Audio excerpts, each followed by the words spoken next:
Halo teman-teman semua, kembali lagi di acara sharing-sharing. Kali ini saya lagi di Oita Jepang. Aku kali ini mau ngobrol-ngobrol sama salah satu mahasiswa orang Indonesia yang lagi kuliah di sini. Saya pengen tahu nih sekarang dia kegiatan sehari-harinya apa, terus kayak gimana dia menghadapi kehidupannya di sini, struggle-nya kayak gimana. Kita tanya ya. Oke. Oke, siapakah tamu kita kali ini? Ini dia. Halo. Halo. Namanya siapa nih? Nama panjang ya? Nama panjang Dava Aryanugraha Sanyoto. Panggilannya? Panggilannya Dava. Udah berapa lama nih Dava tinggal di Jepang? Karena semester depan aku udah masuk tahun keempat, jadi sebetulnya udah masuk 3 tahun sih. Terus sekarang kegiatan sehari-harinya ngapain aja nih Dava? Karena puji Tuhan, alhamdulillah kemarin baru dipanggil kerja lagi untuk Baito. Jadi sekarang saya kembali kerja karena sekarang kan liburan ya, Mbak ya. Jadi karena tugas selesai, terus mau fokus tahun keempat gitu. Jadi ya selain baca-baca juga kerja. Kalau nggak liburan, kuliah, kerja, Kerja kadang main. cari main liburan. Oke. Terus di FPU nih, saya kuliah di FPU ya. Di FPU itu ngambil jurusan apa? Terus kenapa sih kok ngambil jurusan itu? Jadi saya tuh kuliah di APU awal itu ngambil jurusan tuh namanya ASEAN Pacific Studies. Ya, jadi kan kalau APU kan dia ada 2 jurusan ya. Satunya APM itu manajemen, terus Asia Pacific Studies itu kayak macam-macam FISIP lah. Terus awalnya kan di jurusan itu kan ada 4 cluster tuh. Jadi kayak ada penjurusannya lagi gitu. Awalnya tuh aku masuk IR itu International Relations, internasional. Cuman aku pindah haluan karena kayaknya nggak cocok dan ada yang lebih menarik, yaitu pembelajaran media kan, CSM. Jadi kayak belajar tentang jurnalistik, belajar tentang pop culture, anime Jepang juga bisa belajar. Oh ya? Terus jadi pindah jurusan. Lebih passionnya di situ. Ternyata lebih passionnya di situ, Mbak. Oke. Terus ya tadi kan Dava bilang kalau Dava Baito juga. Kenapa sih kok Baito juga? Apa bayar kuliah dibayar sendiri atau mau tambahan uang jajan atau gimana sih? Ceritain ya. Kalau aku alhamdulillah dapat potongan potongan tuition reduction gitu. Tapi mungkin dari situ juga belum mencukupi, walaupun orang tua masih support saya untuk bayar sekolah gitu. Cuman untuk kehidupan sehari-hari itu kayaknya untuk saat ini orang tua, maksudnya daripada merepotkan orang tua, lebih baik aku coba cari sendiri deh. Berarti pengen mandiri secara finansial dari sekarang ya? Iya, Belajar pelan-pelan. Nah, belajar mandiri finansial.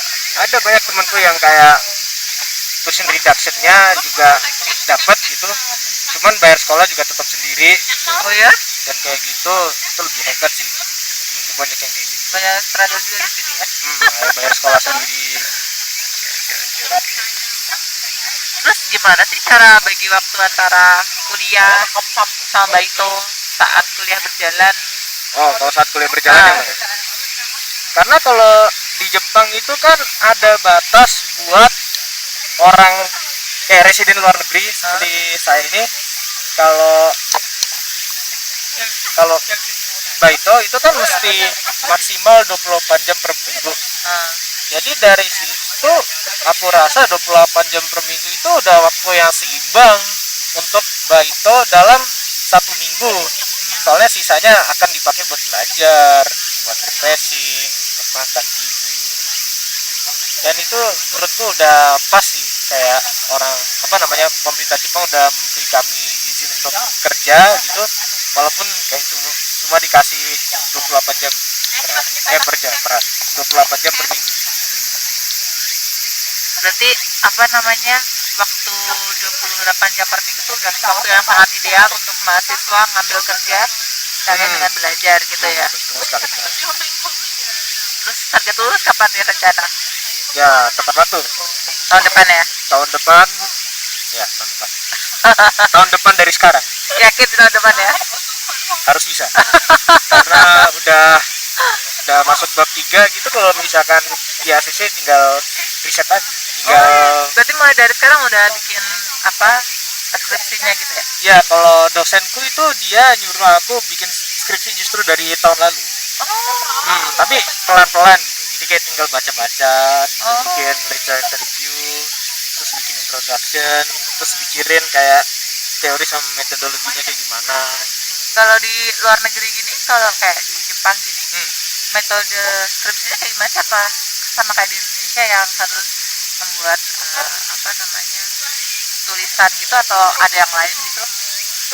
Yang di Kalau di Jepang sebetulnya di EPU ya, itu tesis atau skripsi itu bukan syarat kelulusan sih. Oh ya? Jadi kayak syarat kelulusan itu yang penting kami menyelesaikan 124 SKS, 124 kredit harus selesai gitu. Tapi nanti misalkan nih orang mau lanjut S2, itu pasti kan butuh skripsi ya. Jadi makanya untuk jaga-jaga aku juga bikin skripsi. Dan di EPU juga itu ada juga pilihan untuk orang yang mau langsung kerja gitu. Jadi mungkin orang nggak bikin skripsi, tapi malah ada yang namanya, kalau di Jepang tuh istilahnya shukatsu. Apa itu? Shukatsu itu job hunting bahasa Inggrisnya, cari kerja. Nah itu biasanya kayak, karena ada yang seperti itu di Jepang itu, jadinya ada orang yang sebelum lulus sudah dapat kerja gitu, jadi pas lulus tinggal kerja gitu. Bahkan ada temenku yang malas ikut kelulusan, jadi kayak habis tahu lulus gitu nggak ikut kelulusan, terus udah langsung kerja gitu. Oh iya? Iya. Mantap ya, jadi mungkin lebih ini kali ya, lebih banyak cara biar bisa lulus kalau nggak mau nulis juga gitu ya. Jadi lebih fair gitu ya. Iya gitu. Oke, terus itu kan tadi kalau masalah kuliah, Baito gitu ya. Terus kalau apa, mimpi dari Dava sendiri apa sih? Untuk saat ini aku mikirnya setelah lulus insya Allah S2. Wih, mantap.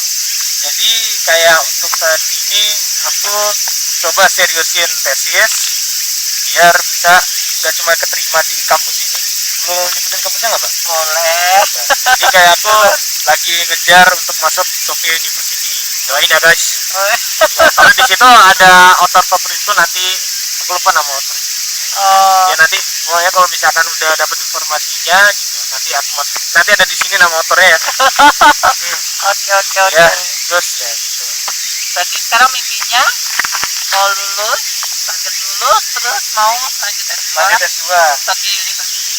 Tokyo University. Mantap. Doain ya, mudah-mudahan biar Dava bisa lulus S2, lulus S1 tepat waktu, langsung bisa lanjut S2, terus bisa ketemu sama author. Sama author. Iya, diajarin nggak cuma ketemu. Oke. Iya. Ketemu dan diajarin. Ketemu dan diajarin. Terus kalau sukses menurut Dava itu apa? Sukses ya, menurut aku ya. Sukses itu apa ya? Menurut mahasiswa internasional di sini apa sih sukses itu? Orang bilang sukses itu ini ya, misalkan nih job hunting gitu, dapat ini ya, apa namanya, dapat perusahaan yang mereka mau gitu. Cuman kalau menurutku kayak sukses itu cukup bahagia aja sih gitu. Maksudnya kayak kalau misalkan banyak duit gitu, kalau misalkan apa jadi terkenal gitu, mungkin orang bisa mendefinisikan itu sebagai sukses gitu. Cuman kayak kalau misalkan gak bahagia gitu, apa gunanya sih? Jadi menurut aku sukses itu bahagia sih. Bijaksana sekali ya. Kalau menurut Dava, kiat-kiat apa sih yang boleh Dava berikan nih buat mungkin yang sekarang masih SMA kelas 3 atau yang punya cita-cita pengen kuliah di luar negeri, yang perlu dipersiapkan selain bahasa Inggris yang bagus, itu apa gitu? Mungkin dari segi yang lain, sisi yang lain selain akademik itu apa sih? Ini aku kasih satu bocoran aja ya, walaupun aku kuliah di sini, matku nggak lulus. Maksudnya UN mat murniku nggak lulus. Oh ya? Tapi Tapi kan bisa kuliah di masih sini. bisa kuliah di Gimana sini. itu ceritanya kok bisa? Itu karena yang dilihat itu nggak cuman nilai gitu, jadi kayak nilai oke lah, pas-pasan gitu. Hah? Cuman gitu, dulu aku punya sertifikat tuh macam-macam, dari ikut NUN gitu. Tahu NUN mbak? Enggak. Itu kayak apa sih namanya, stimulasi rapat PBB. Oh, Terus kayak beberapa kali aku juga ikut kejuaraan taekwondo, walaupun pada akhirnya aku juga nggak pernah ikut taekwondo di sini. Terus kayak adalah ikut-ikut kepanitiaan gitu. Jadi kayak banyakkan sertifikatnya daripada nilai bagusnya sih. berarti kuncinya itu bukan hanya mengejar nilai akademis saja, tapi juga banyakin kegiatan yang lain yang mungkin itu bisa menunjang juga untuk melanjutkan studi selanjutnya ya. Tapi juga selain bahasa Inggris yang bagus, khususnya di Jepang gitu, kalau misalkan ada waktu atau misalkan memang ngajuin gap year, lebih baik coba fokus bahasa Jepang dulu, setidaknya N2 deh.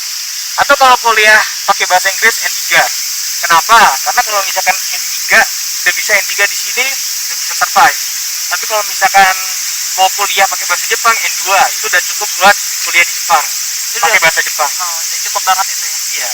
Itu ya tips-tipsnya ya guys ya. Jadi selain akademisnya dibagusin juga kegiatan di luar akademis itu juga harus menunjang gitu. Jadi jangan minder kalau gue nggak bisa matematika atau pelajaran ini nggak kuat apa, tapi masih pengen punya keinginan untuk melanjutkan studi di luar, nggak masalah. Jadi perbanyak kegiatan di luar yang kalian mampu, yang kalian suka.